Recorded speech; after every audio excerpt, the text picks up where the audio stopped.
رات کے وقت دریا کے کنارے چمکتی ہوئی جڑی بوٹیاں جسے گاؤں کی ایک عورت نے توڑا تو عجیب عجیب سی آوازیں آنے لگیں اور وہ یہ آوازیں سن کر پریشان ہو گئی۔ یہ کہانی ہے ایک ملخ کی بیوی اور حیرت انگیز مگر خطرناک جڑی بوٹی کی۔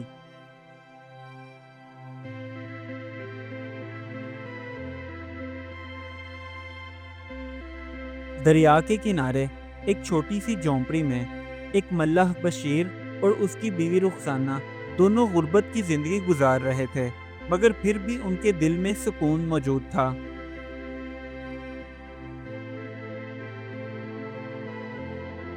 رخسانہ کی ساس پچھلے کئی دنوں سے بیمار تھی اور دوا لانے کے لیے ان دونوں میاں بیوی کے پاس پیسے موجود نہ تھے، جس کی وجہ سے اکثر رخسانہ دریا کے کنارے بیٹھ کر یہی سوچتی رہتی کہ کس طرح پیسوں کا ارینج کیا جائے تاکہ ماں کی دوا مل سکے۔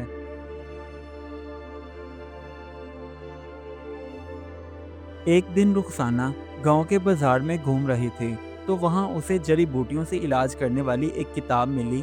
اس نے وہ ادھار کتاب خرید لی اور جب گھر لا کر اسے کھولا تو اس کے صفحے پر درج تھا کہ بیماروں کا علاج چمکتی ہوئی جڑی بوٹی سے کیا جا سکتا ہے۔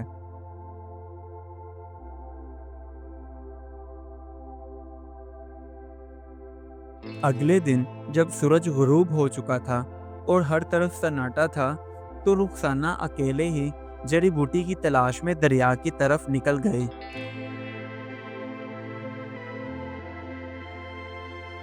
دریا کے کنارے چمکتی ہوئی جڑی بوٹیاں موجود تھیں اور ان کے ارد گرد تتلیاں بھی منڈلا رہی تھیں، اور جب رخسانہ کی نظر ان چمکتی ہوئی جڑی بوٹیوں پر پڑی تو وہ خوش ہو گئی کہ اس کا مقصد پورا ہو چکا ہے۔ رخسانہ ان جڑی بوٹیوں کو گھر لے کر آئی اور ان سے دوا تیار کی اور اپنی ساس کو دی، تو دوا کھانے سے اس کی ساس بالکل ٹھیک ہو گئی۔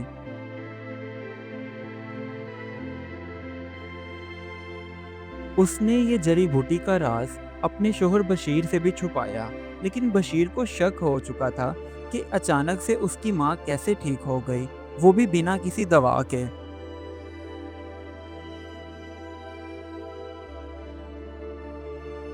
گاؤں والے بھی حیران تھے کہ اچانک سے بوڑھی اماں کیسے ٹھیک ہو گئیں۔ کچھ لوگ رش کرنے لگے تو کچھ نے شک کیا۔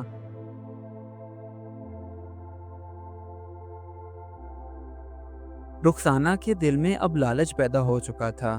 وہ جڑی بوٹی کو ہاتھ میں تھامے یہ سوچ رہی تھی کہ اگر یہ بیماروں کو ٹھیک کر سکتی ہے تو شاید اس کی قسمت بھی بدل سکتی ہے۔ اگلے ہی دن رخسانہ نے اس چمکتی ہوئی جڑی بوٹی کا استعمال پہلے جانوروں پر اور پھر فصلوں پر کرنا شروع کیا۔ ہر چیز بہتر ہونے لگی تھی۔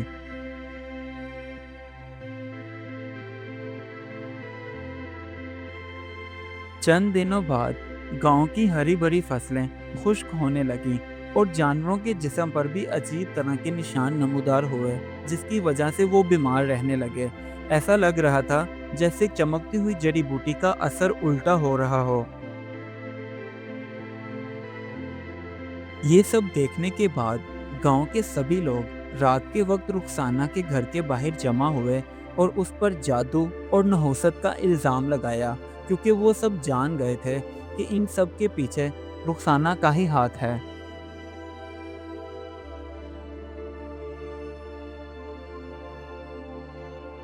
ادھر صبح ہوتے ہی بشیر کو جڑی بوٹیوں سے علاج کرنے والی کتاب ملی اور حقیقت کھل کر سامنے آ گئی، تو اس نے رخسانہ کو سمجھایا کہ قدرت کے رازوں سے کھیلنا خطرناک ہوتا ہے، اس لیے توبہ کرو۔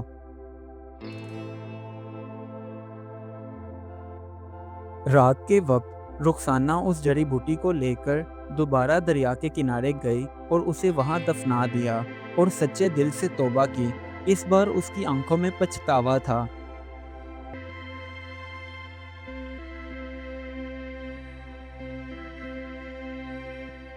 کچھ ہی عرصے میں گاؤں دوبارہ سے ہرا بھرا ہو گیا۔ اس کہانی سے ہمیں یہ سبق ملتا ہے کہ قدرت کا ہر راز نعمت ہے، مگر جب اسے لالچ سے استعمال کیا جائے تو وہ زحمت بن جاتا ہے۔